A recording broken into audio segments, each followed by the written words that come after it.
Hi කොහොමද ඔයාලට හැමෝටම සුබ දවසක් කියලා ප්‍රාර්ථනා කරනවා. වෙනදට මම ඔයාලත් එක්ක බෙදාගන්නේ කෑම හදන වීඩියෝ. ඒ වුණාට අද මම ගෙනාවා වෙනස් විදිහේ වීඩියෝ එකක්. මගේ ඉරිදා දවස කොහොමද මම ගත කරේ කියලා තමයි මේ වීඩියෝ එකේ තියෙන්නේ.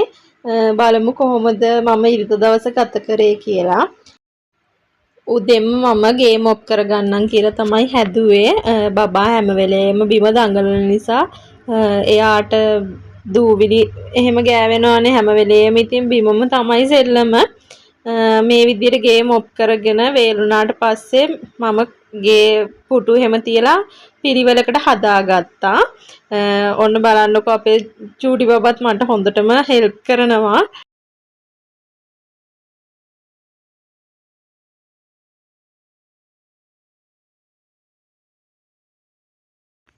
දැන් මම මේ විදියට කාමරෙත් අස් කරගන්නවා.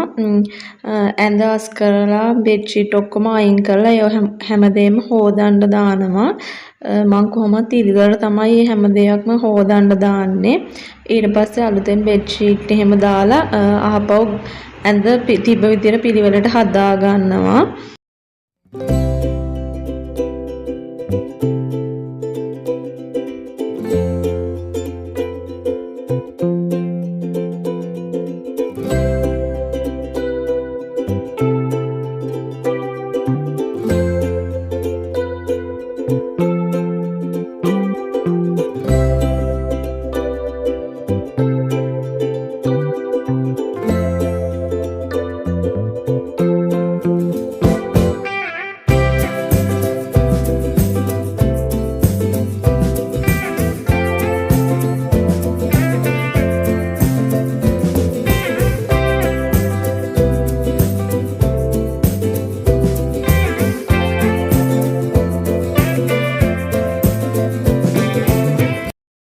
ඒ වගේම මම මේ විදියට සුදු ලූණු, බී ලූණු, රතු ලූණු, අමු මිරිස්, කරපිංච වගේ දේවල් ගෙනාපුවාම ඒ හැමදේම මේ විදියට සුද්ධ කරලා සෝදලා ඒක වේලෙන් තෙත නැති වෙන්න වේල ගන්නවා.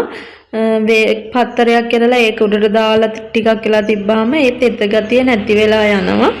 ඊට පස්සේ මම ඒවා භාජන වලට දාගෙන ඒක ෆ්‍රීසර් කරමේ ෆ්‍රිජ් එකේ දාගන්නවා. දාගෙන මට ඕනේ වෙලාවට උයනකොට එහෙම අරගෙන ඒවා පාවිච්චි කරනවා. ඒ විදිහට තමයි මම මගේ වැඩ ලේසි කරගන්නේ. පේනවා නේද මගේ චූටි දුවනි මට උදව් කරනවා. එයත් ලුණු සුද්ධ කරලා එහෙම දෙනවා. එයා නිසා මට ගොඩක් වැඩ ලේසි වෙනවා. මේ විදිහට තමයි මම ඒවා වේල ගන්නෙ. වේලලා ෆ්‍රිජ් එකට දාලා අරන් තියා ගන්නවා. දැන් මේ හවස් වරුව මම වේලෙන්න දාලා තිබ්බ රෙදි එහෙම අරගෙන ඒ වෙලෙම නමලා අරන් තියා ගන්නවා. නැත්තම් ගොඩ ගැහෙන නිසා. ඊට පස්සේ හවස් වෙනකොට තමයි මම මිදුල අතු ගන්නත් ගන්නෙ.